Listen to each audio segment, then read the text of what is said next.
Fala pessoal, sejam mais um estamos ao vivo, Soft Talks, isso, estamos aqui mais um Soft Talks, sejam muito bem-vindos, aqui feito pela Soft Rap. Vocês estão desconhecendo esse rosto, isso mesmo, eu sou o host de hoje, então Rafa Noga aqui para vocês, espero que vocês já estejam seguindo aí ao Twitch, né, da Soft Rap, e também estejam curtindo, porque hoje, pessoal, eu vou dizer, temos uma convidada de peso, de luxo. Então, eu quero que vocês recebam com muita salva de palmas a nossa querida Soraya Lima. Seja muito bem-vinda, Soraya! Olá, obrigada, Rafael. Prazer estar aqui conversando com vocês nessa nova edição, né, do Soft Talks. Vamos bater um papo, acho que bem legal. Pois é, eu tava assim, né? Vou apresentar a Soraya, vai ser 45 minutos para falar todo o currículo dela. Afinal de contas, uma pessoa, minha gente, consultora de transformação, comunicação digital e futurismo, né? Ela que tem um currículo invejável. Eu queria que você falasse um pouquinho para o pessoal da Soraya em si. Bem, gente, a Soraya é uma pessoa inquieta, que já fez transição de carreira várias vezes. Eu sou jornalista por formação, gente. E aí, o que ela está falando comigo de transformação digital? É isso. Eu acabei migrando para a área de marketing. Da área de marketing digital, eu me apaixonei por dados. E daí, para usar dados para contar histórias, BI e futurismo, foi um pulo. Então, eu passei por várias transformações digitais mesmo, né? Também, porque eu sou analógica, gente, eu sou da década de 80, né? Então, realmente, vocês não sabem o que é viver em Orkut, internet de um pulso, então eu posso falar que eu também passei por uma transformação digital, mas tudo isso que eu vivi me ajudou a chegar a quem eu sou hoje e até fez com que eu tivesse uma visão 360. Então, eu mesclo muito o que eu aprendi na academia, porque eu sou professora... Esse é o trem, gente, olha que lindo. Avisando que começou a live, gente, né? Começou. E a gente acaba adaptando tudo isso. Eu fiz mestrado e doutorado na USP, na área de comunicação e de informação, para saber como lidar melhor com dados e informação. Então, eu acabo aplicando tudo que eu vejo na teoria, na prática, e na prática, na teoria. Então, se eu pudesse resumir a Soraya é isso. É uma Soraya que não acredita em teoria sem prática e prática sem teoria. Ela é bem humilde também, isso ela tem que colocar no currículo dela, porque, além disso, ela é professora universitária na USP, PUC de São Paulo, FGV e também na ESPM, e muitas outras também faculdades. Soraya, antes de começar nosso bate-papo, eu queria já fazer uma pergunta que a gente estava até aqui em off, você até tocou agora a questão, também na questão do Orkut, né, a questão da tecnologia que vem aumentando. Você acha que esse boom que você mesmo falou, né, essa transformação sua da década de 80 para cá, os jovens hoje não sabem mais o que era aquilo, mandar um recado no Orkut, depoimento, classificar. Hoje em dia está tudo muito automático, fotos e coisas do tipo. Então, essa nova geração vem com mais poder de tecnologia na mão, justamente com base nas pessoas que tiveram esse contato com tecnologia antiga e fazem com que transformem hoje, né, pessoas tão bem estruturadas e formadas com essa tecnologia. Você concorda com isso? Eu concordo e eu também discordo um pouco. Eu acho que, assim, as novas gerações, elas são nativas digitais e, sim, elas terão muito mais facilidade e familiaridade com as tecnologias, mas, ao mesmo tempo, o que não é sobre o acesso à tecnologia, mas também como você usa a tecnologia. Às vezes, você não tem maturidade para usar as tecnologias. Então, eu vou dar um exemplo muito, muito simples, tá? O que nós tivemos no final do ano passado, começo desse ano? Todo mundo querendo usar aquele app para ver como que a gente ia ficar com cara de homem, quem era mulher com cara de homem, e quem era jovem, como ia ficar mais velho, certo? E os dados estavam indo tudo para a Rússia. E aí, todo mundo usando. Por quê? Porque ninguém leu termos e condições de uso. Então, todo mundo usando, e aí quando eles falam, nossa, pegando meus dados, aí todo mundo se revoltou. Amigo, isso estava lá nos termos e condições de uso. Então, assim, o acesso à tecnologia, Isso vem para as duas gerações, e as gerações mais novas podem até estar mais habituadas, mas será que elas têm a consciência do que elas estão fazendo? Porque é tudo tão natural e é tudo tão fácil que às vezes você não para pensar. Coisa que, às vezes, os mais velhos, eles passam até por um momento de, não, mas espera, será que é seguro fazer uma compra na internet? Minha mãe só conseguiu perder o medo de comprar na internet, ela sempre pedia para eu comprar, depois da pandemia. Que aí na pandemia, ou ela fazia compra online, ou ela não fazia de nenhum jeito, porque também cada filho na sua casa, por mais que ela passasse, ela não ia passar por WhatsApp todas as informações do cartão de crédito, né? Então, são questões que são um pouco latentes. Então, eu acredito, sim, que seja mais fácil e mais natural, mas isso não precisa ser necessariamente uma coisa boa se a gente não reflete sobre como que a gente está acessando, que tipos de dados a gente está deixando, até que ponto a gente está se preocupando com isso. Eu quis fazer essa intro justamente para entrar um pouco mais já na sua carreira, né? Porque você mesmo falou, veio do jornalismo para a parte do social listening. E, tipo, querendo ou não, você foi uma usuária, né? Você estava ali antes mesmo de se transformar num expert no assunto. Você estava ali sendo uma usuária. Mas hoje em dia você já é um expert. Então, eu queria que você contasse um pouquinho para nós como foi a sua trajetória do jornalismo para chegar nisso. Você era consumidora? Como foi essa paixão? Como foi que surgiu tudo isso? Rafael, isso vai denunciar a minha idade. Gente, eu tenho 40 anos, tá? Não, eu tenho 40 anos. É bom deixar isso bem claro, porque vocês vão os exemplos que eu vou dar, muitos de vocês não vão conhecer, né? Porque, enfim, tia, né, gente? Mas eu sou uma tia legal, tá? Isso? Vem comigo que vocês passam de ano. Vem comigo vai que vocês ter várias pessoas colocando agora no chat, dizendo que você não parece ter 40 anos, eu concordo. É Botox, mentira, gente. Não é Botox, é a felicidade de trabalhar com o que gosta. Entendeu? É verdade, isso é verdade, gente. Isso é verdade. Nunca acredite em alguém que fale assim, não faz isso não dá dinheiro. Realmente, o jornalismo, nossa, eu larguei direito para fazer jornalismo, porque era o meu sonho. Eu fui repórter, redatora. Só que no meio do meu mestrado, eu ingressei no mestrado logo depois que eu terminei a faculdade. E no meio do mestrado, gente, apareceu o digital na minha vida. Só que quando o digital apareceu, veja bem, não tinha nem Orkut ainda. E a gente falava de hipertexto colaborativo, olha que chique. Ou seja, era uma linguagem textual colaborativa. Vulgo, blog e sites de linguagem wiki. Então, já era um primeiro momento de a gente tirar o protagonismo dos grandes veículos de comunicação e a gente se comunicar, né? Produzir o próprio conteúdo, né? Exato, e editar o conteúdo de outro Sim. por meio do wiki, né? Que o Wikipedia é o maior ícone, né, disso, mas a linguagem wiki pode ser usada para qualquer coisa. Sim. E aí nós começamos a usar isso e eu me apaixonei pela área digital e eu comecei a lecionar sobre a área digital e cultura digital. Então, e aí eu fiquei um tempo nessa área de cultura digital e quando surgiram as primeiras redes sociais, né, que na teoria a gente chama de sites de redes sociais, eu estava lá. E aí, na sequência, eu comecei a trabalhar com marketing digital e dar aulas de marketing digital. E eu fui para uma empresa de monitoramento chamada Scoop. Eles viram os trabalhos que eu estava fazendo como consultora, eles me chamaram para trabalhar lá, e aí eu entrei nessa área de cabeça. Então, o que eu acho? Eu acho que todo o seu percurso, você não perde nada, você só acumula. Então, por exemplo, quando eu fui para essa área, claro que eu tive que aprender muitos, jargões, né?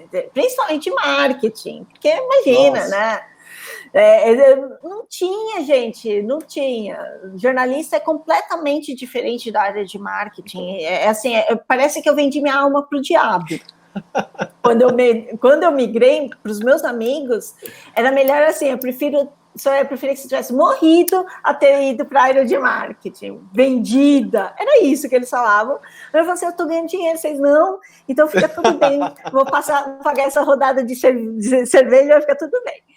Então, eu fui para essa área mas eu nunca perdi. Então, o que foi? Eu fui só acumulando. Então, por exemplo, quando eu fazia um texto, ou fazia um conteúdo, eu sabia que eu precisava de uma palavra-chave, e não necessariamente de uma boa pauta como um jornalista. Eu sabia que eu tinha que usar uma hashtag estratégica para aquele assunto bombar. Eu sabia que para eu realizar uma campanha e conseguir mapear muito bem, eu ia ter que criar uma hashtag específica. Então, todo o conhecimento que eu fui ganhando, e depois eu fui ajudando empresas a entender esses dados oriundos ou de mídias sociais, ou dados que eles já tinham lá dentro de serviços de atendimento ao cliente, ou satisfação de cliente, como que eles poderiam cruzar esses dados para aplicar no dia a dia? E isso vai desde assuntos a serem abordados nas redes sociais até tomadas de decisão mesmo, sabe? Redirecionamento de negócios. Então, não foi uma transição fácil, gente. Vocês sabem, quem vai para a área, não sei se vocês sabem, mas quem vai para a área de humanas não vai para usar Excel, gente. Não vai para fazer contas. Eu fui para jornalismo. Nem aula de estatística a gente tem. E hoje eu trabalho com dados, e hoje eu trabalho com Excel, e hoje eu trabalho com estatística. Né? Trabalho mais com estatística com meu irmão, que é economista. Então, impensado. Mas eu acho que o caminho foi muito legal. Por quê? Porque eu olhava os dados como meus amigos, não como meus inimigos, sabe? Então eu falava assim, cara, que da hora isso, dá pra gente fazer isso, dá pra gente fazer aquilo, dá pra gente cruzar com aquilo outro. Isso foi me abrindo muitas portas, né? Aqui no Brasil e fora. Então, hoje eu consigo aplicar muito, e aí eu tento, na sala de aula, mostrar essa aplicabilidade, porque muitas vezes quando você entra na sala de aula, você falou que fez publicidade, né, Rafael? Às vezes você entra na verdade, eu saí do direito para publicidade. Aí, tá vendo, gente? Mesmo o seu caminho, eu fiz direito, um ano não me encontrei, fui para publicidade, fui para marketing, pós, então, estamos aí. É isso. Vendi minha alma também, eu estou aqui me perguntando, você falando isso, eu acho que eu vendi também minha alma. Os advogados que me perdoem, mas eu acho que se a gente tivesse continuado, né, na área de direito, acho que isso teria sido mais fácil vender a alma, né? Então, é isso. Então, é você olhar e enxergar. Lógico, quando a gente vai para uma faculdade, principalmente na área de comunicação, a gente fala assim, a gente quer ser criativo, a gente quer ir para a área de arte, porque é uma hora, mas todos os alunos que eu consigo evangelizar e falo, vai para o digital, vai para o digital, vai para dados, vai para o digital, estão muito bem, obrigada, hoje, né? E é isso, é a gente desmistificar que esse ambiente digital pode ajudar a gente. Você falando muito da questão de dados, né? Eu queria que você falasse um pouquinho da questão dos dados realmente nas decisões corporativas, né? Que a gente sabe que hoje é fundamental dentro de qualquer empresa. Então, para você, a importância dos dados dentro da comunidade corporativa, como é que você poderia falar para o pessoal? Gente, hoje é impensável duas coisas dentro de uma empresa, tá? Primeiro, ela não ter um propósito. Então, aí eu já dou uma dica de leitura para vocês, ou vocês podem ver o TED dele, do Simon Sinek, que é Comece pelo Porquê. Então, para mim, duas coisas que tem que ter numa empresa. Ela tem que ter propósito e ela tem que ser data-driven, ou seja, tem que ser gerada, guiada e transformada por dados. Né? Os dados, eles estão aí, gente. Nós deixamos rastros, não apenas no ambiente digital, mas em tudo que a gente faz. Quando você dá o seu CPF numa farmácia, você está gerando dados. Então, o trabalho maior é a gente tentar responder as questões que são importantes para o nosso negócio através desses dados. Eles já estão aí. A gente só precisa coletar, analisar, né? Fazer toda essa tarefa, que é uma tarefa de um analista de dados, né, de um engenheiro de dados, para que a gente tenha insights relevantes. Então, esses dados já estão por aí, é que a gente subutiliza, ou as empresas acham que é coisa de outro mundo, ou elas acham que vai custar muito dinheiro. Não, amigo, custa dinheiro para você não usar esses dados a seu favor. Então, para mim, assim, é impensável nos dias de hoje uma empresa não considerar os dados que tem por aí para ela se transformar. A gente fala de dados hoje de uma maneira geral, né, Silvia? Desde o lado, quando você deu até o exemplo da farmácia, mas muita gente utiliza desse dado do CPF para compra digital, onde você ganha bonificação aqui, ganha bonificação ali. Mas até que ponto isso também atinge o consumidor de maneira geral? A gente sabe que hoje tem a Lei Geral, né, a Lei Geral de Proteção de Dados, né, e que várias pessoas estão sendo impactadas em relação a isso. E eu queria que você comentasse um pouquinho o que você acha dessas empresas, né, grandes marcas que estão atuando, e se você acredita que essa lei pode modificar a forma como nós nos relacionamos agora com os dados atualmente, né? Afinal de contas, tudo se pede dados, né? Então, a questão é assim, o Brasil, apesar de a gente, às vezes, né, desvaloriza um pouco o nosso país, mas em algumas questões ele foi bem pioneiro. Por exemplo, o Marco Civil da Internet já tinha várias nuances, foi uma lei que os cidadãos podiam participar e opinar, e falar sobre pontos que eles achavam que eram importantes, sobre dados e comunicação de uma maneira geral. E foi uma lei pioneira no mundo. Todo mundo cita o Marco Civil da Internet. Só que o que aconteceu? Com o escândalo do Cambridge Analytica, parece que todo mundo falou, nossa, esqueceu, verdade, né? Parece que, sim. E aí nós tivemos essa onda na Europa e nós tivemos essa onda aqui no Brasil, que culminou com a LGPD.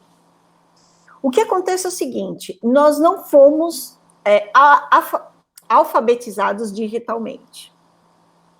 Então, a gente acredita muito que a internet é boa, né, que a web é boa, que tudo que acontece na web é de graça, e não é bem por aí, né? A LGPD, ela vem num momento para um tanto que fazer com que empresas e pessoas sejam obrigadas a olhar com um pouco mais de cuidado sobre os dados que eles deixam por aí. E eu digo dados e pessoas porque, assim, nós temos sim uma responsabilidade das empresas. Menos de 50% das empresas no Brasil estão preparadas para a LGPD, isso são pesquisas, por isso que eles usaram essas pesquisas para tentar adiar a implementação, inclusive. Mas o que acontece é que, por muito tempo, a gente usou, por exemplo, mailing de e-mail, mailing de endereços. Então, uma vez a gente adquiriu e a gente usava eternamente aquilo, como se fosse um dado nosso, CPF, né? Então, não são dados só digitais, mas também são dados digitais. E durante muito tempo, a gente não se questionou como eles tinham conseguido esses dados, os usuários, né, as pessoas. E, por outro lado, as empresas, ok, você me deu, isso é meu. Então, a Lei Geral de Proteção de Dados, ela tem como principal função organizar tudo isso. Então, assim, você pediu autorização, e, por outro lado, você, enquanto indivíduo, enquanto pessoa, você deu essa autorização, então agora a gente vai ter que repensar isso, porque foi tudo acontecendo e em nenhum momento houve essa reflexão, né? Que é muito importante, que é pertinente. Então, a gente precisa repensar nossas ações para que a gente consiga se adaptar a essa lei e entender que mesmo na web, mesmo a web sendo um espaço de tanta liberdade, mesmo o ambiente digital proporcionando tanta coisa, tem que se agir com responsabilidade. Tanto os usuários, né? Então vocês têm que ler termos e condições de uso, não é só clicar lá e seja o que Deus quiser. Não, gente, tem um porquê das coisas, leia, porque senão depois você não pode ficar reclamando, né? Não pode ficar reclamando. O que é impressionante, assim, que eu acho, você falando isso, até é uma fala sua, né, de sua mãe, que não conseguia comprar. Eu acho que até o pessoal mais antigo também tinha medo de dar o CPF na internet. Para onde é que está indo o meu dado? Eu falo isso de cátedra, assim, minha família também, né, foi começar a liberar algumas coisas, dados, cartão, fazer compra online, RAP, entre outras empresas, justamente por conta da pandemia. Mas até lá não tinha todo esse medo, tinha toda essa preocupação. E hoje a gente vê muitas pessoas mais tranquilas também, né? Seja para comprar um jogo ou até mesmo para pedir uma pizza, precisa ter os dados lá, você precisa fazer aquele cadastro. Isso dá uma segurança, uma tranquilidade, você acha, para o consumidor de maneira geral? Eu acredito que deveria sim dar. Eu acho que todo o intuito da lei é isso, né? Chama Lei Geral de Proteção de Dados. Deveria dar. Mas a gente ainda tem muita falta de informação, sabe? É o que a gente estava conversando um pouco anteriormente. Tudo é tão natural, às vezes, para as pessoas, e para as outras é tão difícil que a gente precisa ainda encontrar o meio termo, porque nós não fomos ensinados a saber o impacto que tem o uso de dados e quais são os dados que são extremamente preciosos e que a gente deixa por aí. É uma novidade? Não. Eu não sei se quem é de São Paulo ou não é, mas na região central de São Paulo tem um lugar chamado Santa Ifigênia, que é o lugar dos eletrônicos. E lá, nas décadas de 80, 90, anos 2000, você comprava disquete, gente, é isso, aceita, dói menos. Disquete, você comprava CD, DVD, com dados de pessoas, com nome, endereço, CPF, RG. Então, é uma novidade o uso? Não, é uma novidade a comercialização desses dados? Não. Mas a gente começou a achar isso tão natural que a gente, né, perdeu assim, o controle. Então, às vezes, tem que vir uma lei para tentar ajudar a gente a não perder esse controle. Não ficar encaminhando os dados para tudo que é lugar, né? Exato. Coisa que você precisa, faça um cadastro novo. De repente você está recebendo ligação que você nem sabia que tinha seu cadastro, mas exato. É isso, exatamente. Você fala muito da questão da maturidade, né? Da maturidade do brasileiro, e a gente sabe que não é só apenas o consumidor. Eu queria entrar um pouquinho para a gente falar de CX, né? Que é o Customer Experience. Hoje a gente tem várias empresas que, como a gente acabou de falar, é muito fácil fazer seu cadastro e não manter, né, ali o cliente, né? Vamos conseguir conquistar o cliente, mas manter e ter toda essa reforma é muito difícil. E para isso serve, né, o Customer Experience. Eu queria que você falasse um pouquinho como você enxerga o mercado brasileiro, né, de um lado, o consumidor querendo ser bem tratado, as empresas vendo que precisa tratar bem o consumidor, e essa relação andar, né, de uma harmonia bacana. Como é que está isso hoje no mercado atual no Brasil? O mercado brasileiro, a gente tem dois grupos, basicamente, né? Arrisco dizer que 3. Eu ia falar isso, mas você deu uma respirada assim, eu disse, vou deixar ela falar.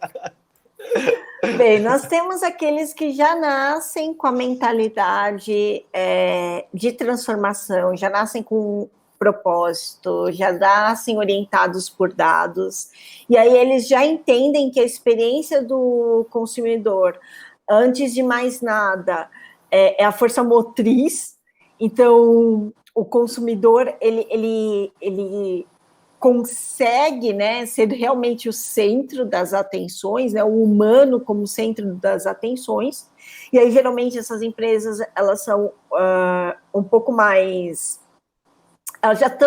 elas foram estruturadas a partir disso, né? Então nós temos empresas como Airbnb, Uber, no Brasil Nubank, Netflix, que é isso, elas já nasceram human-centric, né, centradas no ser humano, centradas na experiência, com propósito, a partir de dados.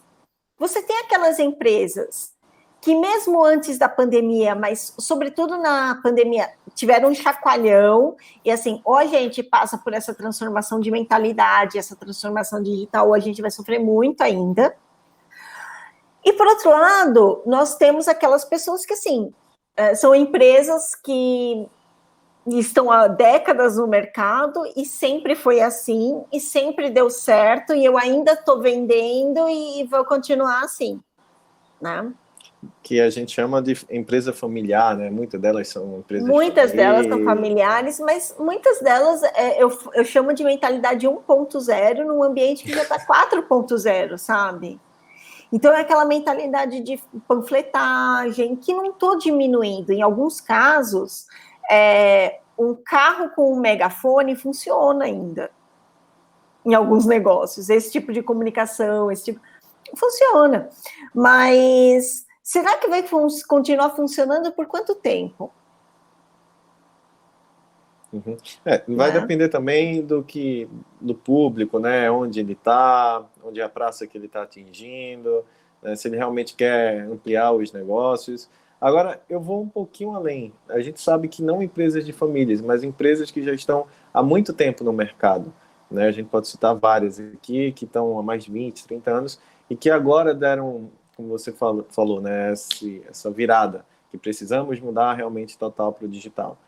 Mas às vezes eu percebo que essas empresas, mesmo mudando para o digital, eles não têm essa preocupação tanto ainda com o cliente. É muito mais fácil conquistá-los, mostrando uma linda landing page, mostrando super ofertas. O cliente vai lá, faz a primeira compra, né, faz todo o cadastro, começa a receber 300 e-mails da empresa, mas não tem aquele cuidado em como é que você está? Por que você não está mais aqui? Sentimos sua falta. Por que essas empresas ainda não estão nesse mercado dessa maneira?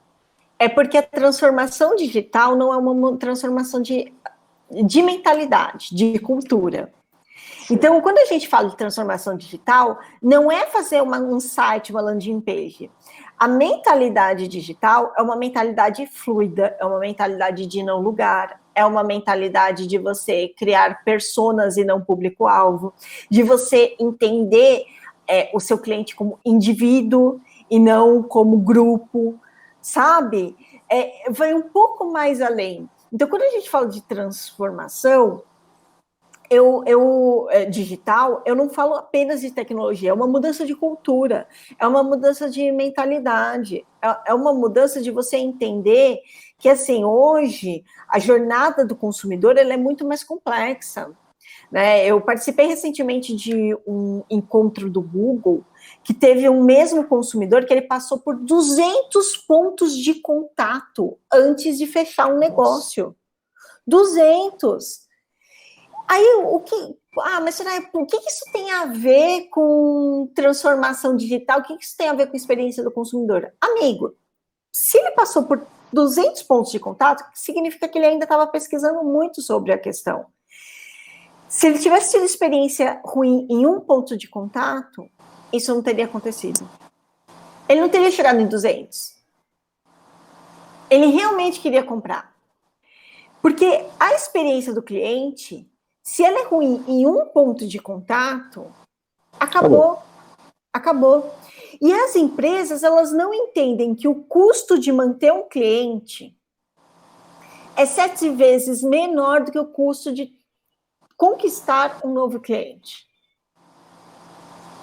Então, é algo que, assim, a gente fica trabalhando, a gente fica batendo, a gente fica instruindo, mas as pessoas, elas não entendem, porque essa cultura do eu sempre fiz assim, sempre deu certo, não, eu tô já dando tudo que ele quer, eu tô fazendo post engraçadinho nas redes sociais. Gente, não é sobre isso, sabe?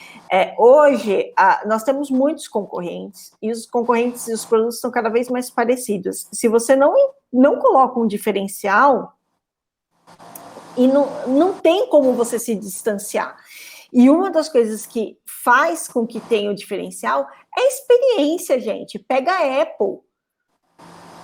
O próprio nome já fala, né? Customer Experience. É a experiência do consumidor. Ele precisa Exatamente. ter essa experiência, né?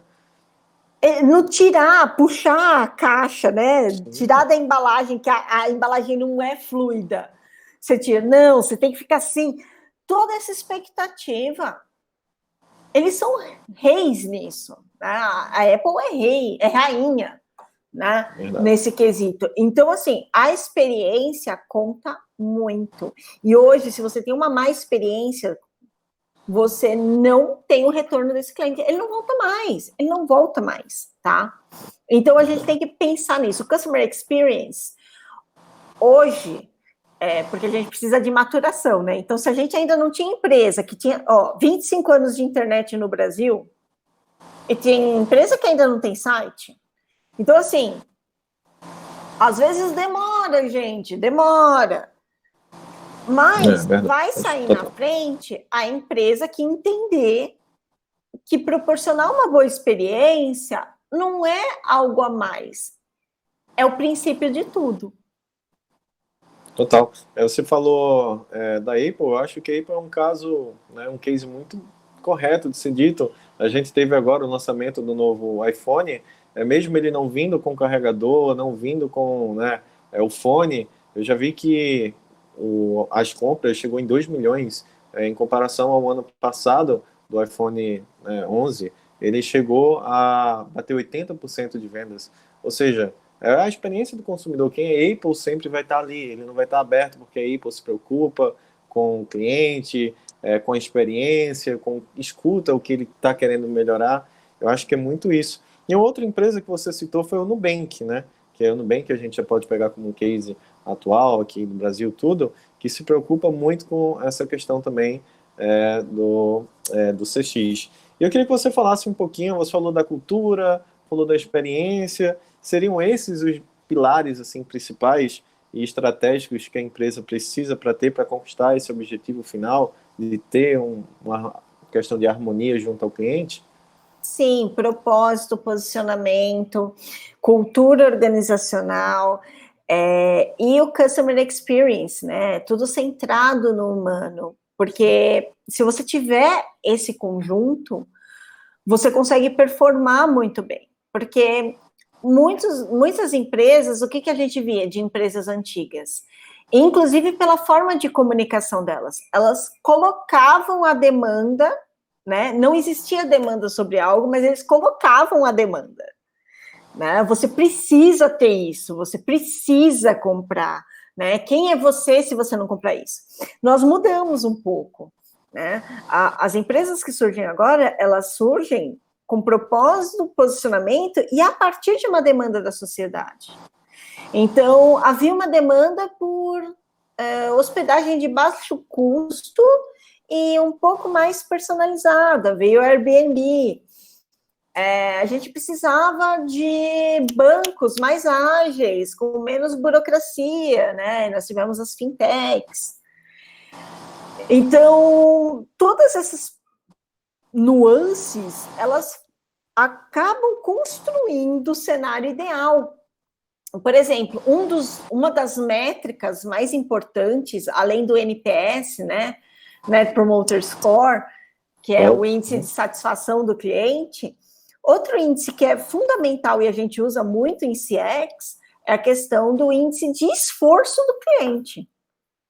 O quanto que o cliente se esforçou para comprar com você, o quanto que ele se esforçou para resolver um problema com você, qual foi o esforço dele para, enfim, lidar com a sua marca, seu produto ou serviço. Por quê? Porque às vezes a experiência foi ótima. O produto é excelente. Só que ele teve tanto esforço para conseguir tudo isso que ele fala assim, mas o cansaço não vale a pena. Não vale a pena. Não vale a pena. Perfeito. Então é algo que é muito importante. No caso dessas que não se preocupam com essa logística atual, vocês acham que ela vai acabar perdendo território? Porque a gente sabe que várias fintechs estão surgindo aí, né, vários outros cases estão vindo, e quem não se adequar, porque você fala assim, uma pessoa teve uma má experiência, ela não volta nunca mais. Eu concordo plenamente contigo. Mas uma empresa não tem, me corrija se eu estiver errado, mas eu acho que uma empresa não tem o controle de tudo isso nas mãos, né, de como um atendente pode falar mal com o cliente representando aquela empresa e acabou. Ela perdeu um cliente ali. Só que a empresa, no final das contas, não sabe que foi, de repente, por um mau atendimento ou coisa do tipo. Então, existe também um dos pilares, seria a cultura interna, como você fala, mas não é uma questão de um cuidado também para mostrar que aquela pessoa que está atendendo também é consumidora no final? Então, mas se você tem uma cultura, você vai contratar funcionários que entendam essa cultura. E se houver algum problema, e isso fizer parte da cultura, às vezes você vai reverter. Então, eu vou dar um exemplo que aconteceu de uma amiga. Ela tentou fazer uma compra com uma marca X. Ela falou que teve problema do começo ao fim. Assim, problema com site, problema com pagamento, entrega errada de produto, tudo que podia dar de errado deu. E aí ela falou, ok, o seu produto é ótimo, mas eu não vou mais comprar com você. Mas ela não falou para a marca, olha, muito obrigada, mas eu nunca mais compro com vocês. Não, ela já tinha tomado essa decisão. 2 meses depois, a semana passada, para ser mais precisa, ela falou, gente, olha, eu preciso mostrar para vocês o que aconteceu comigo. E aí ela mostrou, contou todo o relato, né? Ó, gente, aconteceu isso no dia tal, aconteceu isso no dia tal, tal. E assim, eu estava super chateada com a marca, já ia decidir que eu nunca mais ia comprar, mas olha o que eu ganhei aqui. Ela ganhou um jogo de toalhas, que era tanta toalha que eu não sei nem para que serve tanto. Chiquérrimo, da mesma marca, com uma carta. Oi, sabemos que você teve uma má experiência conosco, mas isso não deveria ter acontecido.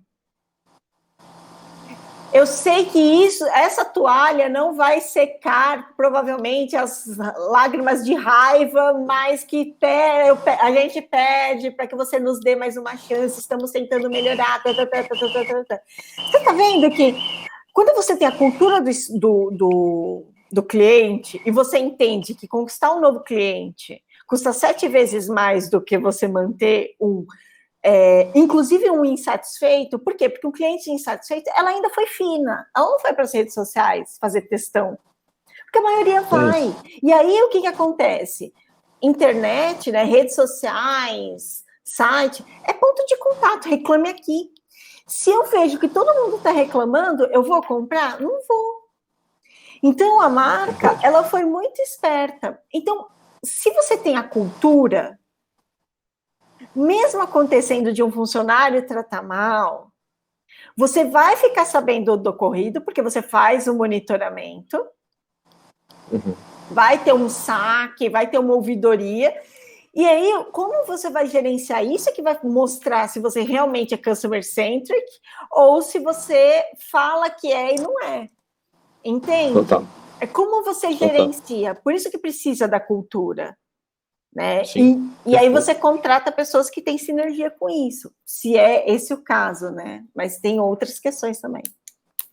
Total. E principalmente se você quer evoluir como empresa de maneira geral, né? Você tem que ter esse cuidado. E ela nos fala uma coisa que é muito interessante, né? Vai para a rede social, fala mal da empresa e tal. Ela nem fez isso, ela só falou no seu grupo de amigos, né? Que não teve uma boa experiência. Eu acredito que você também recebe, porque o tal do boca a boca ainda existe. Então, você já fica meio, opa, então eu nem vou arriscar, não vou nem entrar nesse site. Você também tem que pensar nisso, que mesmo a pessoa não indo para a internet, ela pode nem indicar a sua empresa, né? Exatamente. Olha, gente, não aconteceu comigo, mas aconteceu com uma amiga minha, isso, e eu não compro mais com essa marca. Então, é isso que a gente fala. E na internet, é muito mais, né? A velocidade é maior, a amplitude é maior, né? Então, tem que tomar muito cuidado com isso. O boca a boca é muito maior na internet e de desconhecidos. Então, hoje você vai viajar, você vai para um TripAdvisor, aí você olha todos os comentários, né? Então comentem, né? Comentem, porque para as empresas só podem melhorar a partir desse feeling. Então, comentem. Se vocês acharem ruim, reclamem, que as empresas precisam saber que precisam melhorar. E se acharam bom, também falem, gente. É bom ter esse feedback, sabe? Para a gente saber o que a gente está fazendo de bom. Porque muitas vezes a gente só vai para as redes sociais para reclamar. Isso aí. Quando foi a última vez que você elogiou os serviços de uma empresa? Sempre que eu posso, eu preencho essas pesquisas. Porque é muito importante para a gente saber se a gente está tendo direcionamento assertivo ou não. E isso só vem por meio de pesquisas. Ou às vezes do que a gente chama de social listening, né? Exato. Afinal, aquelas 5 estrelinhas ali não tá ali por acaso, né, minha gente? É o mínimo que a gente Exato. pode fazer é aquilo ali. Soraya, só também queria fazer uma pergunta para você. Cada vez mais a gente vê a integração de sistemas com aplicativos de terceiros, né?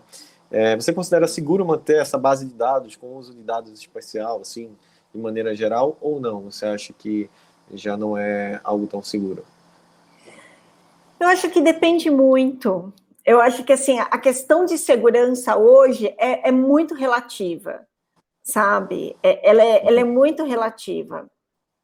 E, então, eu acredito, assim, que depende muito dos seus objetivos, depende muito do quanto você está disposto a arriscar, e depende muito do seu conhecimento. Porque, às vezes, por exemplo, eu trabalho com monitoramento de dados, principalmente em mídias sociais, tá, gente? Então, cotaram a minha consultoria para fazer trabalho para um político. E aí eu falei, ó, só faço a campanha se tiver uma ferramenta de monitoramento. Eu cotei com 3, só uma faz. Por quê? Porque todos os dados ficam armazenados nos Estados Unidos, então ela não obedece ao LGPD necessariamente. Nossa, entendi. As outras 2 ferramentas que são brasileiras, ou que os servidores ficam no Brasil, ela já não pode entregar esse serviço para a gente para as eleições de 2020. Então, vocês estão vendo que, assim, não é só questão de segurança, é questão de lei, é questão de saber as nuances, o que vale a pena para a gente, o que não vale. Porque, assim, também nada impede de eu contratar essa ferramenta e daqui a 6 meses falar assim, mas você está usando os dados aqui, como que você coletou? E o que você fez? Sabe? Então, ainda está tudo muito incipiente. Então, eu não consigo cravar, eu não me sinto segura, tá, gente? Eu sou uma pessoa super ultra sincera. Então, eu não me sinto segura para cravar. Eu acho que depende muito do que você quer, quais são suas expectativas, quais são seus objetivos de negócio. As possibilidades ainda são muitas, mas a gente não sabe quais são os caminhos que você quer percorrer. O que você realmente quer fazer. Mas aí, quais seriam esses pontos a ser levado em conta, assim, para a tomada de decisão, né? A gente falando de segurança, a gente sabe que tem a questão da nuvem, né? Que muita gente também joga nos dados na nuvem. Como seria essa questão de tomada de decisão que você fala para o pessoal ter esse insight de pegar e, isso aqui eu consigo fazer tranquilo? Vai muito do quanto você quer investir, às vezes, em tecnologia. Se você tem uma equipe que você pode contar com isso. Se você realmente confia no lugar. E, às vezes, gente, mesmo confiando no lugar, eu vou dar um exemplo, tá? A gente confia e tal. Eu trabalhei numa empresa que trabalhava com serviço de nuvem da Amazon. Nossa. É um dos melhores. Quem vai discutir? Eu não discuto. Ninguém, né? Não. Os servidores da Amazon não comportaram uma Black Friday. Caiu. Todos os nossos clientes. Na Black Friday. Nossa. Nossa. Foi um momento, assim, gente, muito legal da minha carreira. Foi assim, foi uma crise, assim, aprendi muito, engordei uns 20 quilos e ganhei alguns cabelos brancos, quase perdi o casamento, porque não é fácil. Tá, gente? Foi uma crise, assim, de trabalhar 24 horas quase no lugar, foi bem tenso, assim, foi bem tenso. Porque, vocês entendem? A gente prepara todo o ambiente para que seja seguro para todo mundo, mas tem coisas que não fazem parte. Como que você vai imaginar que um dos mais seguros, que um dos melhores, um dos mais caros vai fazer isso numa Black Friday? Não tem como. Então, tem coisas que você não consegue planejar. Você pode preparar uma ótima equipe, você pode escolher a melhor nuvem, você pode verificar todos os critérios de segurança, só que num dado momento tem coisas que não estão sob seu controle. Entende? Tá. Uma nova lei em outro lugar, é difícil, né? E nós temos múltiplos servidores, nós temos múltiplas leis, a gente obedece. A gente vê muito disso, por exemplo, quando tem algum tipo de processo, operações, né? Lava Jato, blá, blá, blá. Por quê? Porque eles querem os dados daqui, mas os servidores ficam nos Estados Unidos, então lá eles não podem dar. É muito, muito complexo, né? Falar e taxar alguma coisa, porque a tecnologia ela é excelente, mas ela não é completamente segura, nenhuma delas, né? Completamente segura, nenhuma delas. Por mais que a gente tente fazer tudo. Agora, é claro, tem sempre aquelas que são, dentro do cenário, as que mais se aproximam da perfeição, né? Sempre tem. E é nessas que a gente tem que se apoiar. Né? É sensacional.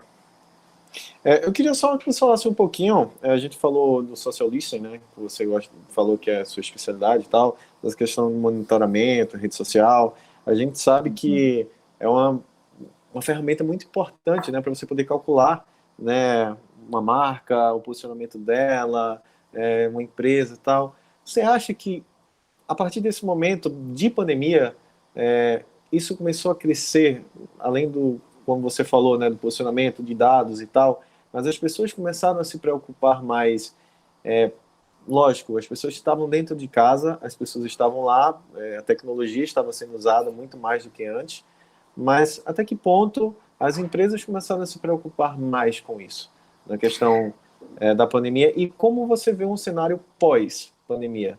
As pessoas ainda vão estar preocupadas, a gente sabe que tecnologia vai estar aí sempre, né? Tecnologia vai estar cada vez aumentando, cada vez melhorando nossos desempenhos, mas e o público e o consumidor de maneira geral?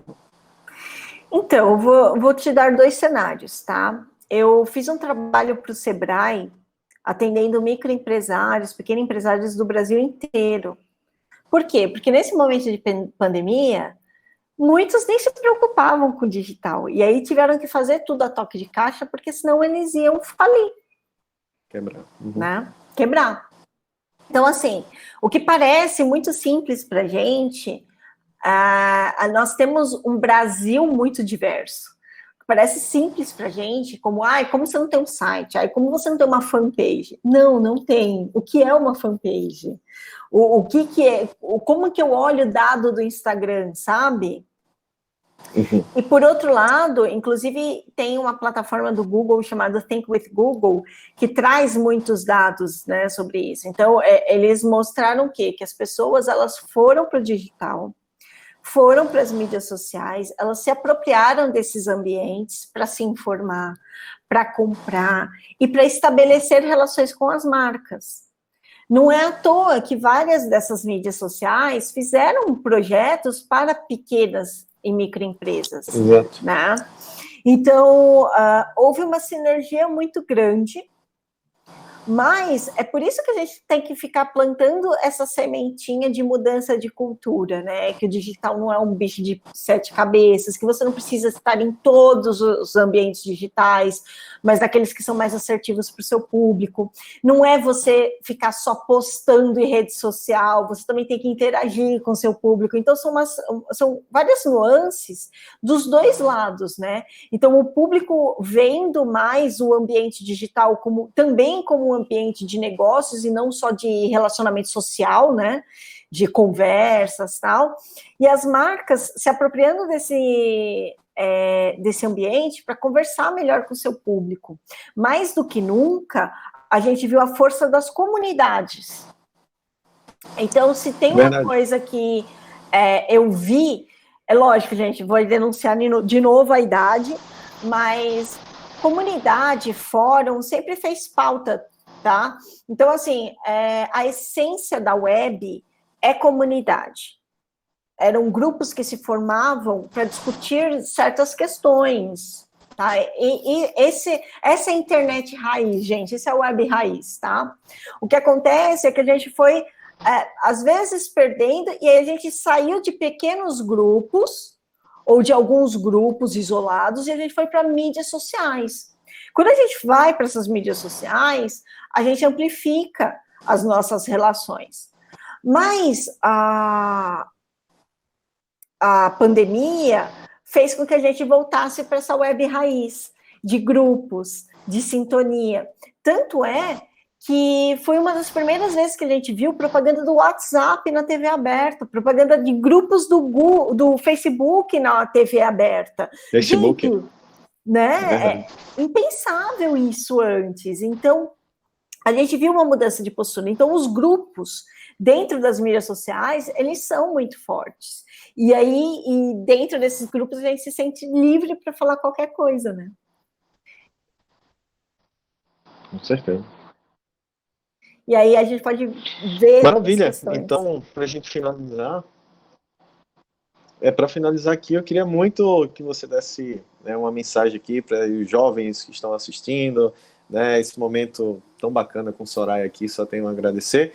Mas queria que você, antes de, né, pegar os agradecimentos, você desse uma dica, um conselho para o pessoal, né, os desenvolvedores que podem estar assistindo no momento, a fim de se especializar na área de social listening, BI, Customer Experience. Então, o que você deixaria aí como dica, você que é sensacional, uma pessoa incrível nessa área também? Gente, obrigada, Rafa. O maior dica que eu dou para vocês é o seguinte: estudem, pesquisem. E quando eu falo estudar, eu não falo necessariamente de uma graduação, de uma pós-graduação, de um MBA. Mas, acima de tudo, eu falo de vocês entenderem sobre o que vocês estão falando. E você só entende sobre o que você está falando se você estuda. Eu sou professora universitária, mas é algo que a gente estava falando nos bastidores. Às vezes, a faculdade, ela não consegue acompanhar a velocidade do mercado. Então, façam cursos livres, se aprimorem, estudem, comprem livros, ouçam podcasts, vejam lives, troquem ideias. Então, se é algo que eu posso deixar para vocês, mantenham a sua mente inquieta. Quando você achar que você já sabe tudo sobre algo, tem alguma coisa estranha, tem alguma coisa errada, você está deixando perder alguma coisa. Então, vá a congressos quando possível, ainda não, gente, tá? Ainda não, mas vá a congressos, nesse caso virtuais, veja lives, ouça podcasts, leia livros, cerque-se de boas informações, faça cursos, estude, tá? Você já tem um futuro brilhante se você quiser ir para essa área, se você se mantiver inquieto. Acho que basicamente é isso. Eu agradeço muito perfeito. Vocês e a SoftWrap, Rafael. Muito obrigada, gente, pelo convite. Espero que vocês tenham gostado. Eu que agradeço. Poxa, por mim a gente ficava aqui mais horas, porque é muito ensinamento, tem muita coisa bacana. Eu espero de verdade que a gente tenha nesse bate-papo, porque foi mais um bate-papo tranquilo no Soft Talks, passado aí para vocês a mensagem. Muito, muito obrigado, só gratidão por ter passado toda a sua experiência aqui. Toda não, né? 1%, porque uma pessoa inteligente de conversar e gostava de conversar, por mim, bate-papo duraria muito mais tempo. Mas muito obrigado de verdade. Obrigada, eu que agradeço, gente. Foi um prazer estar aqui com vocês hoje.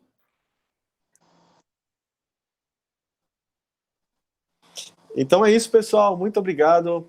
Para quem está estranhando esse rosto, Rafa Noga aqui, a convite da SoftWrap, apresentando mais um Soft Talks. E lembrando que vocês sigam lá no nosso Instagram e vocês vão lá e mandam os seus e-mails via direct para participar do SoftWrap Class, né? Então é isso. Próxima semana tem mais uma Soft Class. Eu espero que vocês tenham gostado. Não esqueçam de se inscrever no canal e em todas as redes sociais aqui da SoftWrap. Tá bom? É isso, pessoal. Um abraço. Valeu.